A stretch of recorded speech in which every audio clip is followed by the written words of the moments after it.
주식시장은 좋다는데 뉴스에서는 연일 최고치라고 떠드는데 금 같은 안전자산도 많이 올랐다는데 근데 이상합니다. 내 계좌를 열어보면 상황이 다릅니다.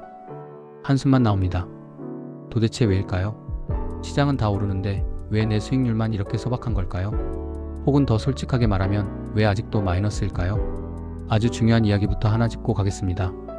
시장이 올랐다는 말과 내가 돈을 벌었다는 말은 전혀 같은 말이 아닙니다.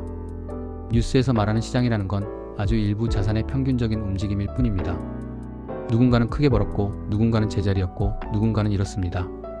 그런데 우리는 자꾸 이 평균을 내 이야기처럼 받아들입니다. 그래서 마음이 조급해집니다. 문제는 이 조급함이 어디서부터 시작되느냐입니다. 대부분은 이런 장면에서 시작됩니다. 어느 날 아침 장이 열리기 전입니다.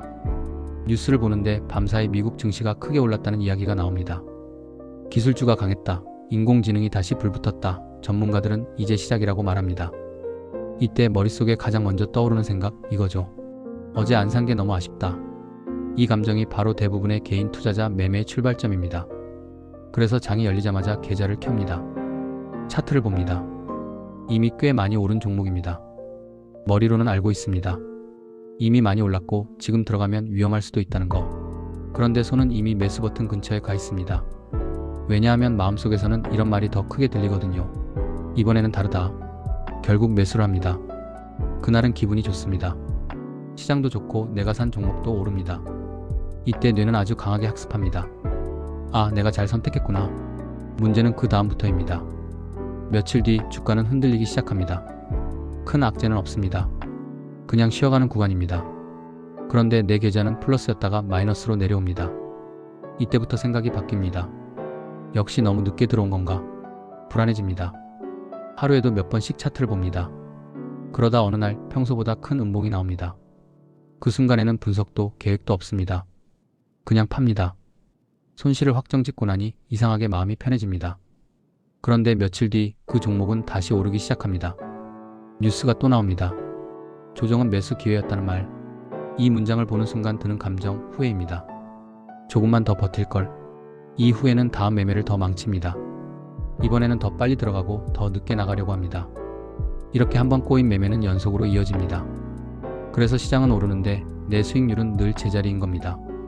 이 패턴은 주식에서만 나타나지 않습니다. 자산군을 이동할 때도 거의 똑같이 반복됩니다. 주식시장이 한동안 재미없을 때가 있습니다. 계좌도 조용하고 기대도 없습니다. 그때 이런 이야기가 들리기 시작합니다. 요즘은 금이 좋다더라.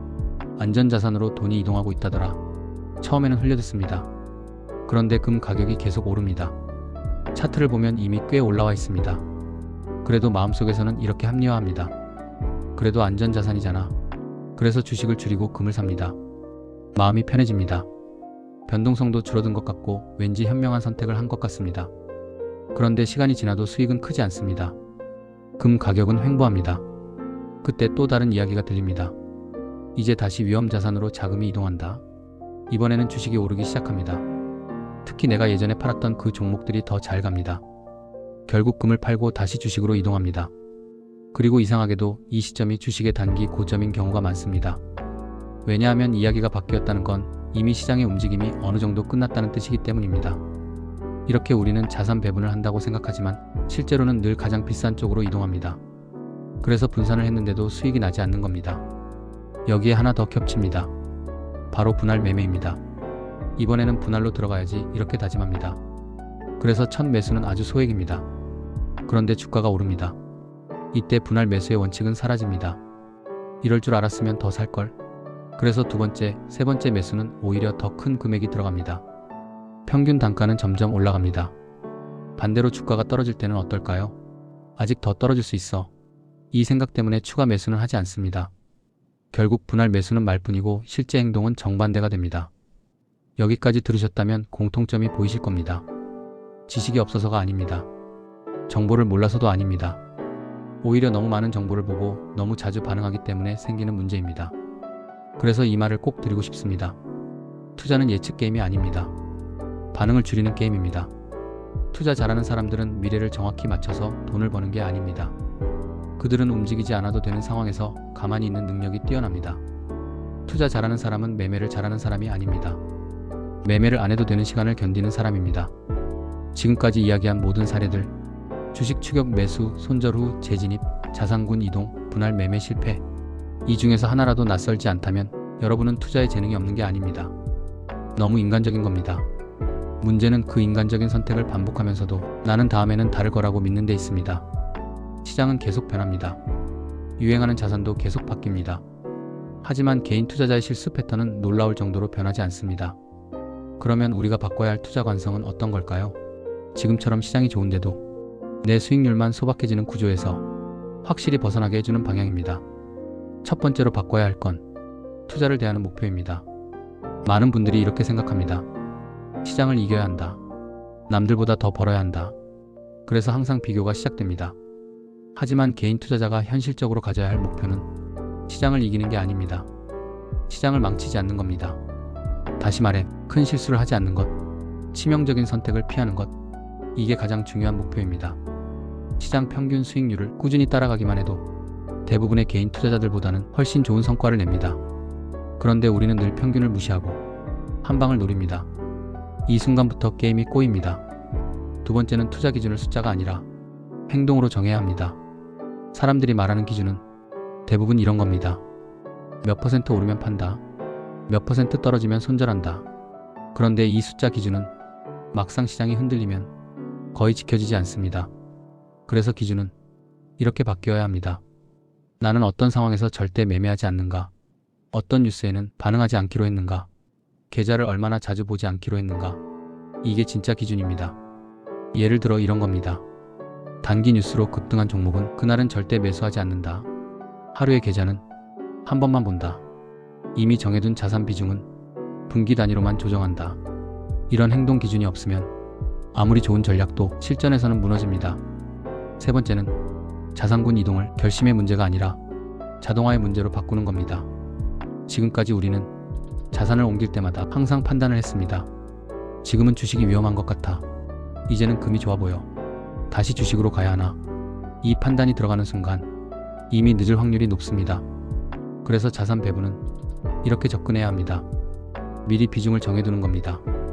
주식은 몇 퍼센트, 안전자산은 몇 퍼센트, 그리고 시장 전망과 상관없이 정해진 시점에만 비중을 맞춥니다. 주식이 많이 올랐으면 자동으로 일부를 줄이고 안전자산이 줄어들었으면 조금 늘리는 방식입니다. 이렇게 하면 놀랍게도 우리가 가장 못하는 행동을 시스템이 대신 해줍니다. 비쌀 때 덜 사고 쌀 때 더 사는 행동 말입니다. 네 번째는 매매 횟수를 줄이는 게 아니라 매매 이유를 줄이는 겁니다. 많은 분들이 매매를 줄여야 한다는 말에 부담을 느낍니다. 그래서 이렇게 접근하시면 됩니다. 새로운 매매를 하기 위해서는 기존 이유 하나를 지워야 합니다. 뉴스 때문에 산다. 남들이 좋다 해서 산다. 단기 차트가 예뻐서 산다. 이런 이유들을 하나씩 없애는 겁니다. 그러면 자연스럽게 매매는 줄어듭니다. 억지로 참지 않아도 됩니다. 다섯 번째, 그리고 가장 중요한 이야기입니다. 투자는 내 성격을 바꾸는 일이 아니라 내 성격에 맞게 바꾸는 일입니다. 불안한 사람이 초단기 매매를 하면 100% 무너집니다. 조급한 사람이 고위험 자산에 집중하면 언젠가는 크게 흔들립니다. 그건 실력이 아니라 설계의 문제입니다. 그래서 이렇게 질문해 보셔야 합니다. 나는 하락장에서 잠을 잘 수 있는가? 계좌가 마이너스여도 생활에 지장이 없는가? 가격 변동을 얼마나 견딜 수 있는가? 이 질문에 대한 답보다 조금 보수적으로 투자를 설계해야 오래 갑니다. 투자는 지금 당장 잘하는 게 아니라 끝까지 살아남는 게임입니다. 지금 시장에서 수익을 못 냈다고 해서 실패한 게 아닙니다. 하지만 원칙 없이 계속 흔들린다면 그건 언젠가 큰 실패로 이어집니다. 오늘 영상에서 내 모습이 보였다면 그걸 부끄러워할 필요는 없습니다. 대부분의 투자자들이 같은 길을 지나옵니다. 중요한 건 지금부터입니다. 시장을 맞추려고 하지 말고 내 행동을 관리하는 쪽으로 투자의 중심을 옮기시기 바랍니다. 그러면 어느 순간 이런 변화가 생깁니다. 시장이 흔들려도 예전만큼 조급하지 않고 뉴스가 쏟아져도 계좌에 손이 덜 갑니다. 그때부터 수익률은 숫자보다 먼저 마음에서 달라지기 시작합니다. 투자는 계좌를 키우는 기술이기 전에 나를 다루는 기술입니다. 이걸 이해한 순간부터 여러분은 이미 이전과는 다른 투자자가 되어 있을 겁니다. 오늘 영상이 좋으셨다면 구독과 좋아요 부탁드립니다. 감사합니다.